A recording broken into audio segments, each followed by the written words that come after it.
ભીલડિયાજી તીર્થમાં વક્તવ્ય સ્પર્ધાનું કરાયું આયોજન। બુધવારના રોજ ભીલડિયાજી જૈન તીર્થ ઉર્જા તીર્થ ખાતે આગમ વિશારદ પૂજ્ય આચાર્ય દેવશ્રી વિજય તપોરત્ન સુરેશ્વરજી મહારાજના શિષ્યરત્ન પૂજ્ય ગણિવર્ય શ્રી કલ્પરક્ષિત વિજયજી મહારાજ સાહેબ તથા પૂજ્ય મુનિરાજ શ્રી જ્ઞાનરક્ષિત વિજયજી મહારાજ સાહેબના માર્ગદર્શનમાં આનંદ પરિવાર દ્વારા માધ્યમિક શાળા માટે જિલ્લા સ્તરની વક્તવ્ય સ્પર્ધાનું આયોજન કરવામાં આવ્યું હતું, જેમાં માધ્યમિક શાળાના 500 થી વધુ બાળકોએ સ્પર્ધામાં ભાગ લીધો। 34 બાળકોએ જેમાં મંચ ઉપર આવી વક્તવ્ય આપ્યું હતું। દામા રામપુરાણી એકે માધ્યમિક શાળાની દીપિકા રાઠોડને સુવર્ણ મુદ્રા ગોલ્ડ મેડલ આપવામાં આવ્યો। 2 બાળકોને રજત મુદ્રા સિલ્વર મેડલ અને 3 બાળકોને કાંસ્ય મુદ્રા બ્રોન્ઝ મેડલ આપવામાં આવ્યો, જેમાં દરેક શાળાના સર્વશ્રેષ્ઠ અને શ્રેષ્ઠ બાળકોને પ્રમાણપત્ર આપવામાં આવેલ। કુલ 180 પ્રમાણપત્ર આપવામાં આવ્યા। મેડલના નિર્ણય માટે 3 નિર્ણાયકોની પેનલ બેસાડવામાં આવી હતી। કાર્યક્રમમાં ભીલડી પોલીસ સ્ટેશનના પીઆઈ પીએસઆઈ પણ હાજર રહ્યા અને વ્યવસ્થા સંભાળવામાં સાથ સહકાર આપ્યો હતો। અહેવાલ વજરામ જોશી, ભીલડી। આપની પાસે આપણે બે શબ્દો બનાવવા છે। તમારે પોલીસ કેમ બનવું છે? દેશની સેવા કરવા માટે પોલીસ બનવું છે। તમે એમને પૂછો કે પોલીસ બનવા માટે તમને શિક્ષણ વધારે કામમાં આવશે કે સંસ્કારો વધારે કામમાં આવશે? પૂછો। અરે પૂછવાનું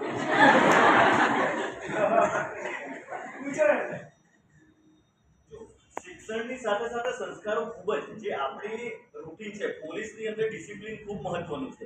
તો એ સંસ્કારોની અંદર જે તમે આ અત્યારથી જ જો એને ફોલો કરશો સંસ્કારો, તો એ તમારામાં આવતું જશે અને એ માટે તમે જે આ સ્પર્ધાત્મક પરીક્ષાઓમાં ઇઝીલી તમે પાસ કરી શકશો અને આ રીતે તમારા જે પણ જે ટાર્ગેટ હશે એ તમે અચીવ કરી શકશો।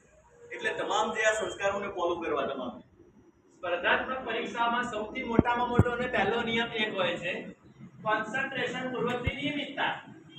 તમારા જીવનમાં કોન્સન્ટ્રેશન એટલે કે એકાગ્રતા આવવી જોઈએ અને એકાગ્રતાની સાથે સાથે તમારા જીવનમાં નિયમિતતા હોવી જોઈએ। તમને ભવ્ય માનવ કાર્ડ નથી આપ્યું, પણ તમને સૌથી પહેલા તો તમારા જીવન માટેની એકાગ્રતા આપવામાં આવી છે અને તમારે રોજે રોજ એમાં ટીક માર્ક કરવાના છે, રાઈટ રોંગ કરવાનું છે। બધા રાઈટ કરો કે રોંગ કરો, પણ એનાથી તમારા જીવનમાં એક સરસ મજાની નિયમિતતા આવે છે। તો આ ભવ્ય માનવ કાર્ડ, એના નિયમો આ તમારા જીવનનું સરસ મજાનું જોરદાર ઘડતર કરી આપે છે। પછી પોલીસ બનવું છે ને બધાએ? પછી અમારું ધ્યાન રાખજો હો। પોલીસ બનો તો પછી આગળ વધી ક્યાંક પહોંચી ન જતા બધા, બરાબર? અને ખાસ પીઆઈ સાહેબ અહીંયા બજાર્યા અને અમારા એકે દેસાઈ જે પીએસઆઈ, આપણે બધા જ એમનાથી પરિચિત છીએ। ખાસ આપણા વ્યસન મુક્તિના અભિયાનમાં 2.5 વર્ષથી આપણે કામ કરી રહ્યા છીએ। એમાં છેલ્લા 1 વર્ષથી પોતે એકે દેસાઈ સાહેબ અહીંયા બજારેલા છે।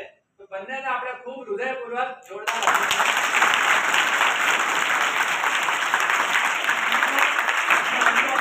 પીઆઈ નું અપગ્રેડ થયું ને એટલે પીઆઈ ની પોસ્ટિંગ થાય અને પીએસઆઈ ચાલ્યા જાય, પણ આપણે ખાસ પીએસઆઈ એકે દેસાઈ સાહેબને કહેવાનું છે કે તમારે જવાનું નથી કઈ, તમે રાખવાના છે, તમારે અહીંથી જવાનું નથી, બરાબર છે?